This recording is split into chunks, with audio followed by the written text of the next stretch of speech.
Cricket chronicles और चंद्रेश में आप सबका स्वागत है। सोमवार का दिन है। अ, दुनिया भर में काम के लिए पहला दिन होता है, कुछ कुछ मुल्कों में ये दूसरा दिन होता है। आज का मुकाबला जिसके बारे में हम बात करेंगे वो है सनराइजर्स हैदराबाद बनाम दिल्ली कैपिटल्स। ये मुकाबला हैदराबाद में खेला जाएगा। और देखिए, सनराइजर्स हैदराबाद तो टूर्नामेंट से बाहर हो चुके हैं। अब देखना यह है कि दिल्ली कैपिटल्स कितना और जोर लगा सकते हैं ताकि वो प्लेऑफ्स में टॉप 2 पर जा सकते हैं। इस वक्त अगर आप पॉइंट्स टेबल पर नजर डालें और पॉइंट्स टेबल में अभी भी दिल्ली कैपिटल्स जो है वो इस वक्त जो है 5वें नंबर पर है 12 अंकों के साथ। अब इनको चाहिए 2 पॉइंट यहाँ पर। वो 10 गेम खेल चुके हैं, ये 11वां गेम है। अब वो 4 गेम बाकी है इनकी। तो अगर वो चारों जीतेंगे तो वो मतलब 8 पॉइंट मिलेगा, 20 अंकों पर चले जाएंगे। चलिए, 4 नहीं जीते, 3 जीते तो उनको 6 पॉइंट मिल जाएगा, तो 18 अंकों पर चले जाएंगे। उम्मीद ये करेंगे दिल्ली कैपिटल्स की वो नंबर 1 या 2 में फिनिश हो ताकि आपको 2 मौके मिल सके फाइनल में प्रवेश करने के लिए। इसीलिए जो उनकी टीम है उस पर नजर डालते हैं तो आपको पता चलता है कि इस वक्त सारा का सारा दारोमदार केएल राहुल पर है। केएल राहुल अगर चलते हैं तो सब कुछ होता है वहां पर। केएल राहुल पूरी तरह से जो है वहां पर इन फॉर्म बल्लेबाज है, जो पूरा टीम चला रहे हैं इस वक्त अकेले ही। बाकी कोई बल्लेबाज जो है किसी किस्म का प्रदर्शन नहीं कर रहा है। That is a very tell tell sign for Delhi Capitals, because मुझे लगता है कि उनके पास बहुत मौके बने हैं अपना एक इम्पैक्ट डालने का अपने प्रदर्शन के साथ, पर टीम ने निराश किया। अभी तक उनके बल्लेबाजों ने खास तौर पर बहुत ज्यादा निराश किया है। और मुझे लगता है कि मुझे ये जो चीज है दिल्ली कैपिटल्स के लिए एक चिंता का विषय है। फैफ डु प्लेसी शुरुआत में थे, फिर इंजोर हो गए तो बाहर चले गए। जेक फ्रेजर मैकगर्क ने बहुत निराश किया अपने प्रदर्शन के साथ। और अभिषेक पोरेल ने ऊपर नीचे किया उनका प्रदर्शन। करुण नायर ने उतना कंसिस्टेंसी दिखाया नहीं है। तो रह रहकर सिर्फ एक केएल राहुल है और कुछ हद तक ट्रिस्टन स्टब्स है जो चले, and that is a worrying sign if you are a Delhi Capitals fan. और जहां तक गेंदबाजी की बात है, मुझे लग रहा है गेंदबाजी में पूरी तरह से कुलदीप यादव पर निर्भर है दिल्ली कैपिटल्स की। बीच में वो 4 ओवर डाले, विकेटें निकाले अपनी लेग स्पिन के साथ। और मिचेल स्टार्क जो 4 ओवर डालते हैं, रफ्तार के साथ डालते हैं, पर उन्होंने विकेटें नहीं निकाली हैं, पर 2 गेमें जिताने में एक बहुत बड़ा किरदार निभाया है। सो दे आर बेसिकली, इस वक्त देखा जाए तो 4 लोगों पर डिपेंडेंट है। अक्षर पटेल भी है जिनको मैं भूलना नहीं चाहूंगा। 5 प्लेयर पकड़ ले, केएल राहुल, अक्षर Patel, Tristan Stubbs, Mitchell Starc और कुलदीप यादव। शुरुआत हुई थी तो बहुत जबरदस्त तरीके से वहां पर आशुतोष शर्मा, विपराज निगम, ये सब भी कंट्रीब्यूट कर रहे थे। पर जैसे जैसे टूर्नामेंट आगे बढ़ा है वैसे वैसे कंट्रीब्यूशन सबका कम होता गया है। And I think that is a worrying sign for Delhi Capitals, क्योंकि आने वाले दिनों में बहुत से मुकाबले बाकी है इस टूर्नामेंट में। They will be tested by all the other teams in this competition, and I think they need to be prepared for that, and I think that they will be prepared for that, because उनका जो अगला मुकाबला है वो, जैसे मैंने कहा, वो है सनराइजर्स हैदराबाद के खिलाफ जो आज है। और सनराइजर्स हैदराबाद जो है वो कोई बड़े फॉर्म में तो नहीं है।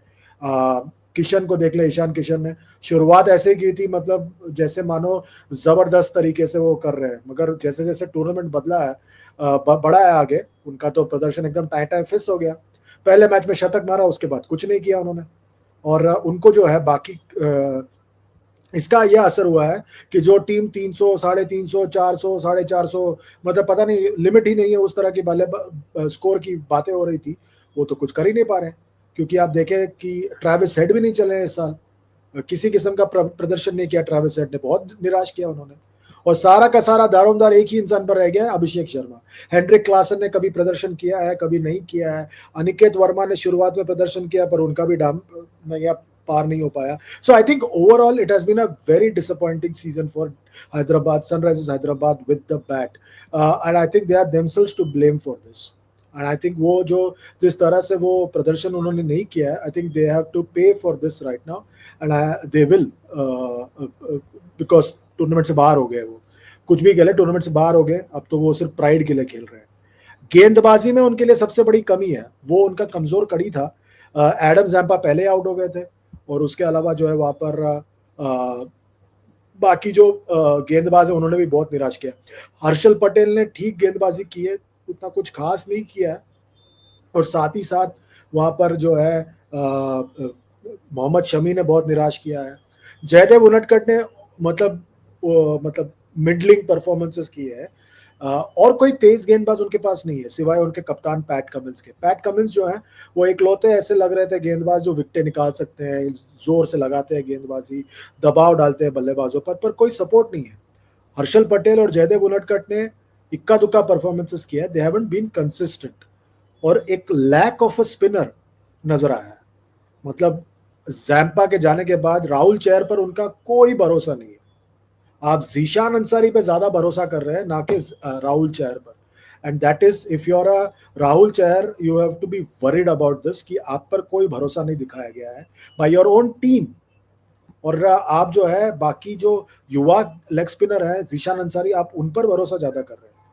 कमेंदो मेंडिस आए, वो लेफ्ट आर्म राइट आर्म पता नहीं सब करते हैं, फील्डिंग बढ़िया किया है पर उसके अलावा कुछ नहीं। ईशान मलिंगा ने ठीक किया है, कुछ कमाल नहीं किया है। तो I think overall they are a team which is very disjointed, और इनको वापस ड्राइंग बोर्ड पर जाना पड़ेगा और अपनी टीम को पूरी तरह से रिकास्ट करना पड़ेगा मेरे हिसाब से। मुकाबले की जहां तक बात है, मेरे हिसाब से दिल्ली कैपिटल्स का पलड़ा भारी है। I am hoping that Delhi Capitals will win this and take a claim for the playoffs. Fantasy की जहां तक बात है, ये मेरी फैंटेसी 11 में आपके सामने लेके आ रहा हूँ। फैंटेसी 11 मैंने जो पिक किया उसमें अभिषेक शर्मा और फैफ डुप्लेसी से मैंने ओपन कराया है। केएल राहुल मेरे कप्तान और विकेट कीपर है। ट्रिस्टन स्टब्स और Axar Patel, Pat Cummins, Smith Starc, Harshal Patel, Vipraj Nigam, Kuldeep Yadav और मुकेश कुमार, ये मेरा 11 है। और मैंने आशुतोष शर्मा को एक इम्पैक्ट प्लेयर के तौर पे पिक किया। ये मेरा सजेशन है, आप इस पर अमल कर सकते हैं आपको चाहे तो। आप जो है आप जहां पर भी खेलते हो आप इसको एक बेस बनाकर अपने टीम की व्यू रचना बना सकते हो। तो ये मेरा सजेशन है, आप अपने विवेक के हिसाब से किसी तरह भी आप अपना फैसला करना चाहते हैं तो कर सकते हैं। All said and done, Delhi Capitals, सब कुछ इस इंसान पर निर्भर है, केएल राहुल। अगर ये चले तो सब भला।